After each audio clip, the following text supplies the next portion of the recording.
இந்த நஷ்டம் தொடர்பில் நாட்டிற்கு தெளிவுபடுத்துவதற்கு ஏன் இவ்வளவு காலம் சென்றது? சிலர் இந்த விடயம் தொடர்பில் கதைத்திருந்தனர். ஆதலாலேயே நாம் இந்த கேள்வியை தொடுத்தோம். இந்த கேள்விக்கான பதிலை அவசரமாக நேற்று ஏன் வழங்கினார்கள் என்பது தொடர்பில் சிந்திக்க வேண்டியிருக்கிறது.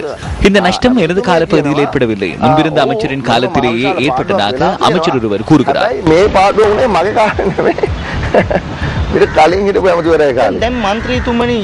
அரசாங்கத்தை பிரதிநிதித்துவப்படுத்துகின்ற அமைச்சர் ஒருவர் தனது காலத்தில் இந்த நட்டம் ஏற்படவில்லை, எவருடைய காலத்தில் ஏற்பட்டது என்பது குறித்து தனக்கு தெரியாது என்று கூற முடியுமா?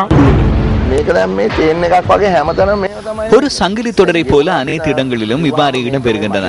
இது எனது காலத்தில் நடக்கவில்லை, அமைச்சர் சம்பிகவின் காலத்தில் நடைபெற்றது என்று சொல்வதன் பின்புலத்தில் ஒரு பாரிய பிரச்சனை ஒன்று இருக்கிறது. 2009 ஆண்டு முதல் இன்று வரை நிலக்கரியை பெற்றுக் கொள்ளும் விடயம் ஏற்றுக்கொள்ளப்பட்ட விலை மனு கோரல் நடைமுறைக்கு அமையவே இடம்பெறுகிறது என்பதை பொறுப்புடன் நான் கூறுகிறேன். பாராளுமன்ற உறுப்பினரே, இது மக்களின் பணம். பாராளுமன்றத்தில் அனுமதிக்கப்பட்ட நிதியை இதனை செய்ய முடியுமா? எண்ணியவாறு செய்ய முடியுமா? 150 கோடி ரூபாய் நிதி.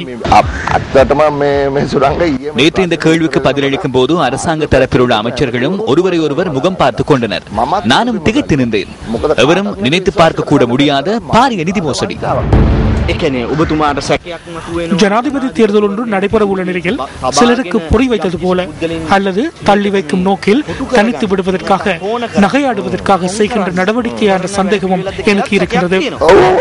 ஆமாம், பொருளாதாரம் தொடர்பில் நாங்கள் கதைப்பதாக இருந்தால் பெருமளவிலானவர்கள் நிலக்கரியின் ஊடாக உற்பத்தி செய்யப்படுகின்ற மின்சாரத்தை உபயோகிக்கின்றனர். பாரிய அளவான வியாபாரம் நிலக்கரி வியாபாரம் தான்.